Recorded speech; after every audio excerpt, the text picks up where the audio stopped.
You must have been asked to do a full soundtrack before. I mean, things sort of come into my office, but they haven't really got to me. The one I remember is one from years ago when, after we finished OK Computer and I was completely gaga, they asked me to do Fight Club. They sent me the script, and Ed and Brad Pitt wrote to me and said, we really think you should do this. And I went, nah, I can't. And I couldn't. I wouldn't be able to do it then. But, every time I see the film, I go, oh. And the experience with the Bond theme didn't put you off movies? I mean, that wasn't doing a soundtrack. That was like just politics as far as I can work out. I don't know what the hell was going on there.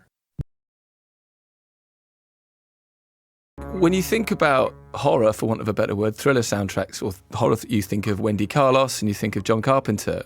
Have you got a passion for that kind of genre? I think there's a huge crossover between like a lot of the sort of weird modern composers and horror films.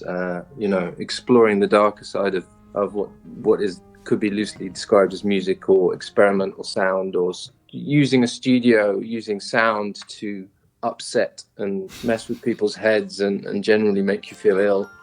That's my idea of a good time, listening wise.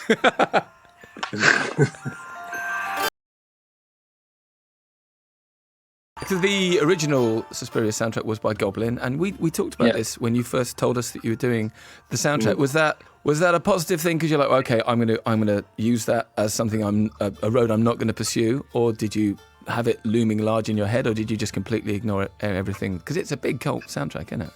It is a big cult soundtrack, and there would be absolutely no way to try and musically reference it or try and replicate it or anything, So it's such a strong color, such a strong technique they use, such a violent use of studio in a particular way that there'd be no point even going there. So they're not even close to each other at all. So during the process of doing it, and what Luca was describing and what the rushes they were sending me and going to the set, it was like, well, this is not trying to reference it really at all. So it was okay. Well, what I find more exciting really was the fact that they wanted to still set it in '77 in Berlin, and I could sort of get all my krautrock hats on and put those on. It's good. It's a good hat. It's a good hat. What I liked about this was I had the script ages up front, right? And I wrote sort of just really simple sketches on piano and stuff. Just reading the script and getting my head around the characters, and I used almost all of it. I mean, all these melodies, repetitive melodies that go throughout the film, were just sketched very quickly on piano originally, and then as they started filming and they started sending me rushes, I was just taking those really simple ideas and developing them. I mean, that bit. That bit was from that's essentially what Morricone does, and Morricone seems to. It's almost like he writes. They're almost, they're pop songs in a weird way. They're melodies. And they're structured in a very sort of direct way, And I kind of wanted to start from that point of view, but they didn't last.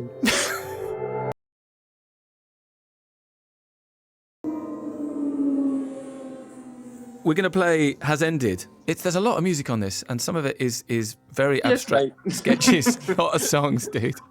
But there are some more sort of fully formed tracks, aren't there? And this is kind of one of them.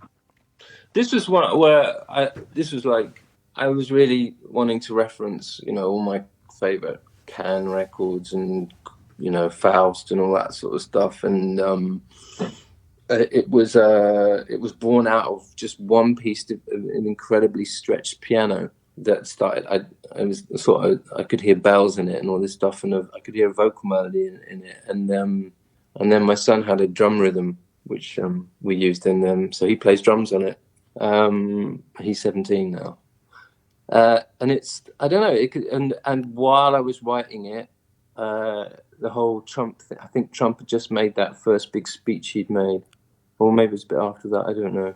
But The words are very political. There's a scene in the film where these soldiers are marching, and it sort of all got tied up with that and with this idea of we won't let this happen again. We won't let this happen again. And here we are.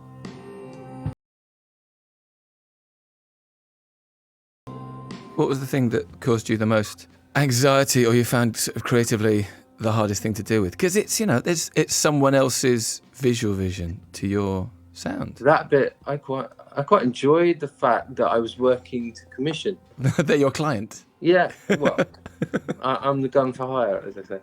I just, if someone says to you, we want, you know, we need a piece to cover an area, a 10-minute area, and it needs to be choral, it needs to be atonal, it needs to clash, it needs to, you know, it's not something I would normally choose to do, but I really enjoyed that aspect of it, being thrown into rooms I would never normally go musically.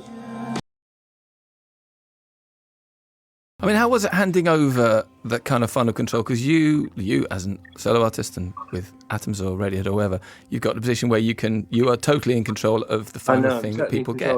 Exactly, like in every way. And now you've got someone going, well, actually, we're going to move that, we're going to change that, the ending's going to be like this, we're going to put the sound there. And yeah, you're a gun for hire, but that's not something you're used to doing, I guess. No, it makes me totally appreciate the freedom I do have.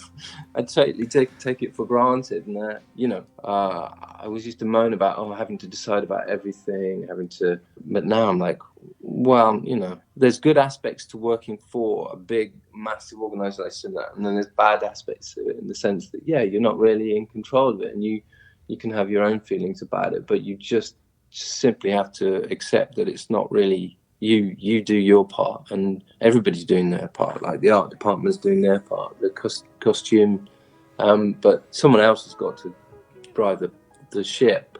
So that's normally me, but my ship's considerably smaller. Well, that's it. Yeah, I guess lyrically, you're not just going to write songs that follow the narrative of the film if you've got the chance. You can't really, but then that's spooky dancers. Yeah, here comes the witches. Although I can make some witches in this song, it really works. I shout it.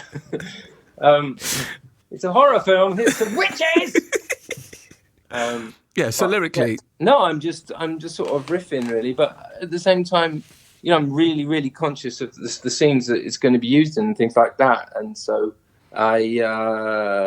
Although those can change, but you find yourself. It's just a way into something, and you know, I write all the time anyway.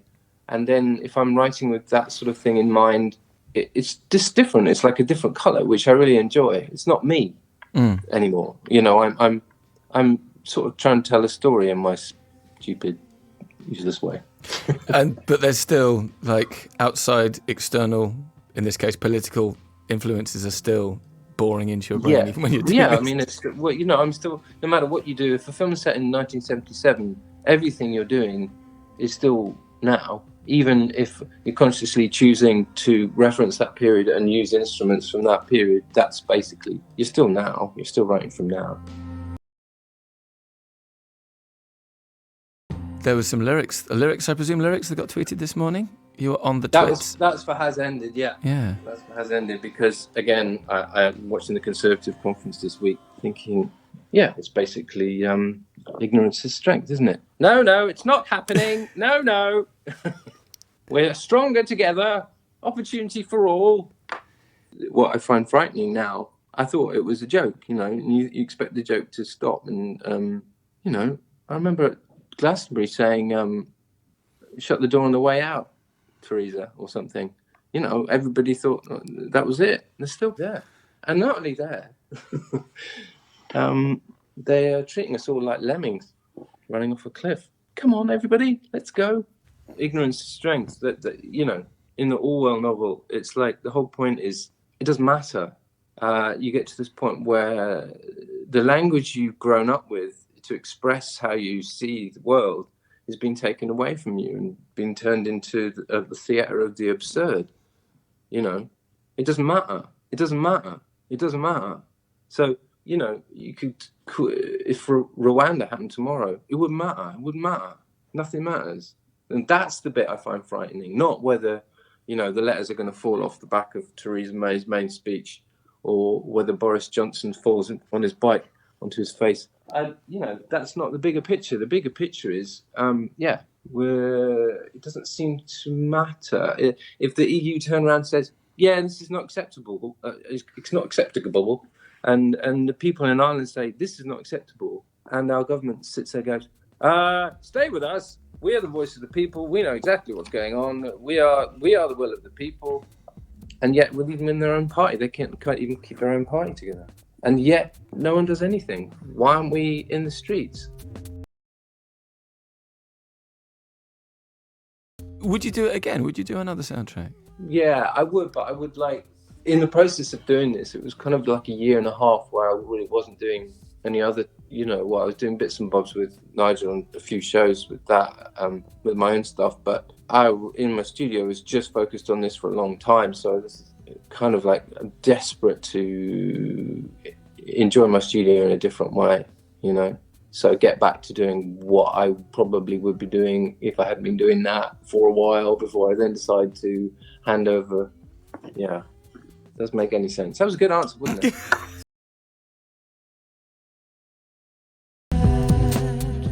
You got some dates coming up in November and December in the US. What's this? Because this is with Tarek and Nigel. What form is this taking, Thom? What format? It's difficult to describe. Is it going to be an audio-visual experience? Is it going to be immersive? It's a live, immersive audio-visual experience. Will you have content? I am the content, plus Tarek's content, plus Nigel's content. We're creatives. Yeah. We are content providers. You're content rich. I provide content. Yes, content providers. They are rife. What's the tour going to be like? How's it working? Is it just you three guys? Yeah. Okay. And bits of machinery that mates used to pack up, and then we have to improvise. It's a really weird, odd experience for me. That it's been like, it started out being just a DJ thing.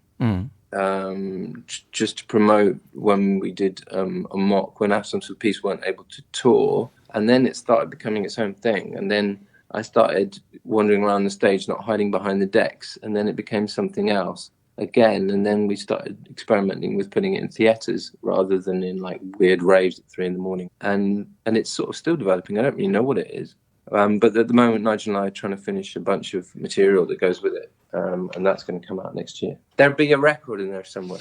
Okay. In fact, a lot of the stuff that we're doing is stuff that people don't know yet. It's not been out. Oh, cool. New album, new content.